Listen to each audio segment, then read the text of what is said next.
two parts or two elements. The first is remembering sentences. The second is discourse processing.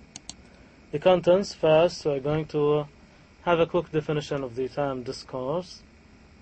And the second thing we are going to discuss today is working memory and sentence processing. The third is discourse processing. Okay, so there are three elements which are going to be discussed in today's lecture. Let's start with the first element, which is defining the term discourse. The term discourse means sets of sentences that have some sort of connection to each other. So discourse, in Arabic we say hiwar.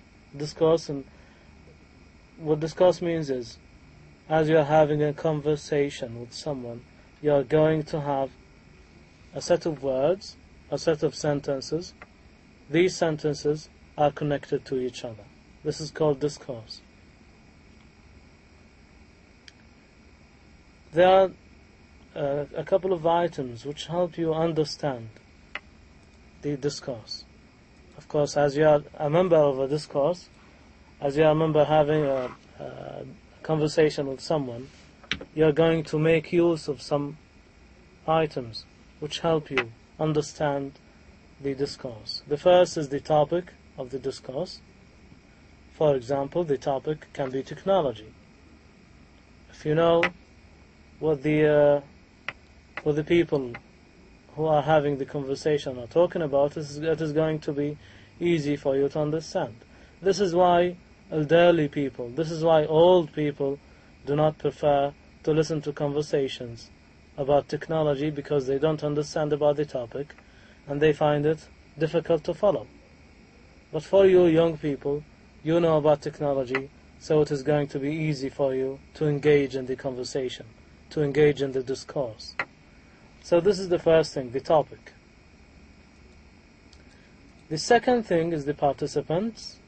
If you know the participants, if you know their personalities, if you know their interests, it is going to be easy for you to understand the discourse, and you are not likely to have difficulties in understanding the discourse. The third is the context.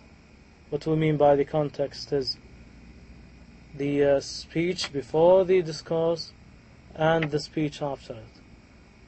As you know, normally when we are using language, we are not just saying one sentence and stop. Normally we are having a set of sentences following each other. You cannot take one of the sentences and claim that you understand everything. In order to understand everything, you have to put the one sentence into context in order to understand the discourse.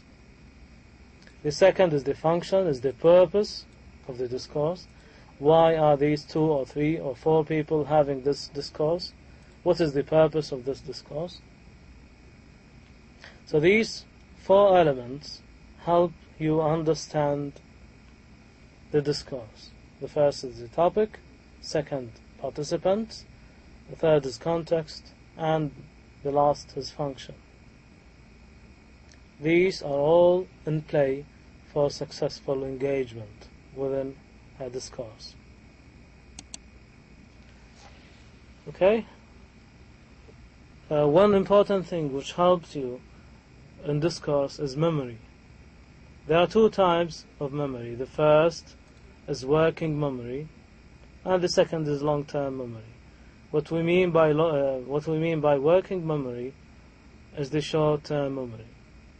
The short-term memory is the memory for a very short period of time, and the long-term memory is the information you keep with you. You can remember it after 1 week, after 1 month, etc. During discourse, working memory, that is short-term memory, plays a key role in sentence processing,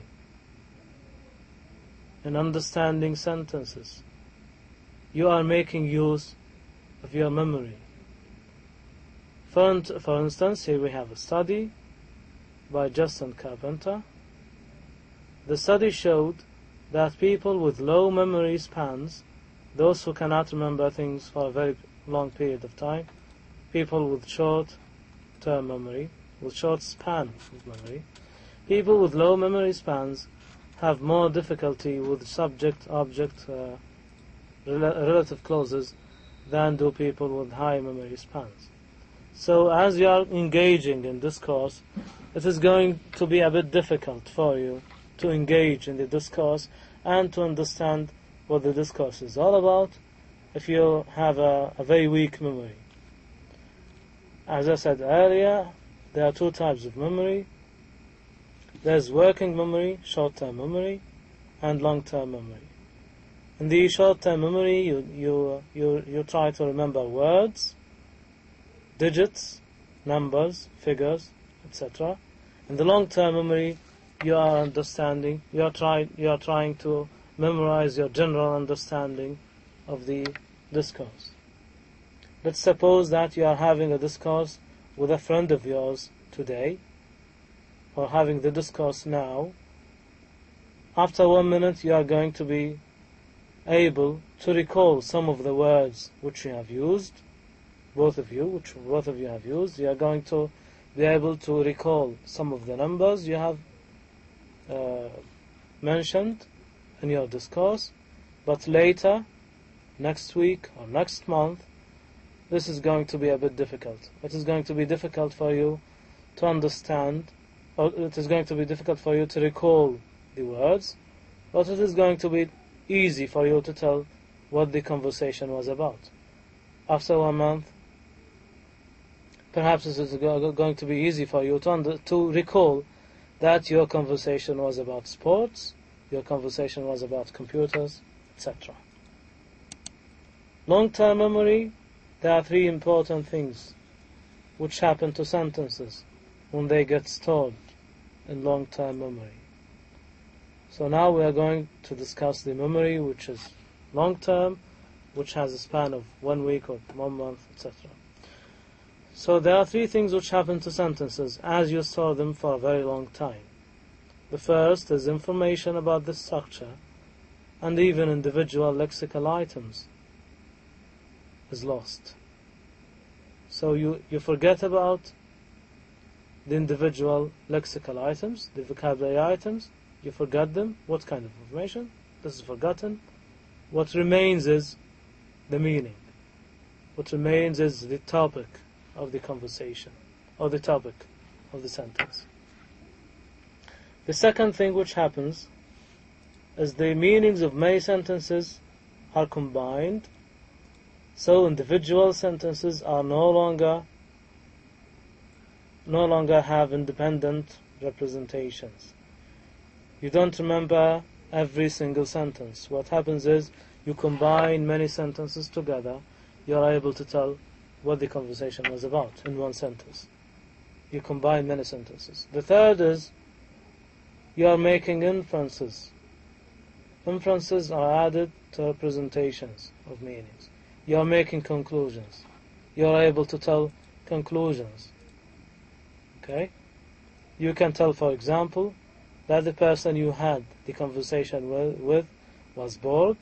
You can tell that the conversation led to a disagreement or led to an agreement. This is inferencing, conclusions. During discourse processing, something called anaphoric reference happens. What do we mean by anaphor? The anaphor is a linguistic device that refers to someone or something that has been mentioned in the previous context. So you are making use of the information which have been related to other information in previous discourse in order to understand. I'm going to make this easier for you to understand. Let's forget about what we have here on the screen. Just listen to me. As you are joining two people who are having conversation, it is going to be difficult for you at the beginning to understand what they are talking about. Why? Because you do not have access to the anaphor. You do not have access to the previous information.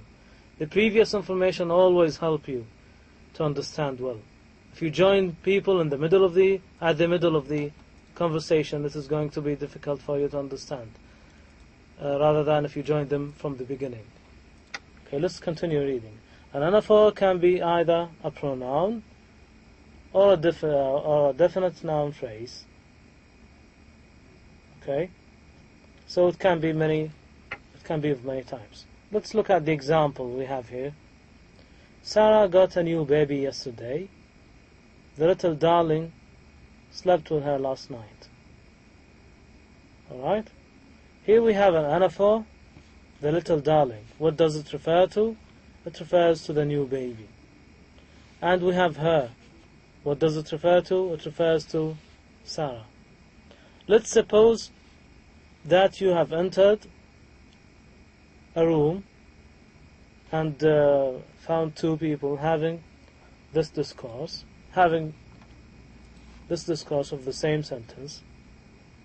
What you could hear is, the little darling slept with her last night. This is going to be impossible for you to understand what these people are talking about. It is going to be impossible for you to understand because you do not have access to the anaphor. What is the anaphor? The new baby and Sarah. If what you have listened to is just the little darling slept with her last night, this is going to be impossible to understand. You need to know the context, the anaphor. Okay? During discourse processing, one important thing happens, which is making inferences. Inferences are conclusions. Memory of sentences is enhanced by inferences or personal conclusions, which are stored in memory alongside information extracted directly from sentences that were actually experienced. Alright, so you are listening to these sentences, you are trying to make your own conclusions. These conclusions can help you both understand and memorize what the discourse is about. Inferences are used to create connections between sentences in a discourse. Let's consider this example together. Let's suppose that someone is saying, we checked the picnic supplies, soft drinks were warm. The listener who is listening to these two sentences is going to make a guess, is going to make a conclusion, is going to make an inference about these two sentences. The listener can infer from these two sentences that soft drinks are going to be part of the picnic supplies. Alright? Here we have a spelling mistake which we're going to adjust. Right? So as the listener listens to these two sentences, he's going to make an inference, he's going to make a guess or a conclusion that drinks are going to be supplied. Later, during the picnic, the person who listened to these two sentences is going to complain if there were no drinks, because he made the inference and he thought that drinks are going to be available in the picnic. Alright, so let's have the exercise together. Working memory is either long-term memory. What do we mean by working memory? Is it long-term memory? Is it short-term memory? Or is it both? Short-term and long-term memory? Or none of the previous? So I'm going to give you some time to decide on the meaning of working memory. What does the term working memory mean? If you look back at the slides, what we see is working memory, and here we have two brackets, short-term memory. So if you look back at the exercise, the answer is going to be number B. Because working memory means short-term memory, the answer is B. Thanks very much for listening.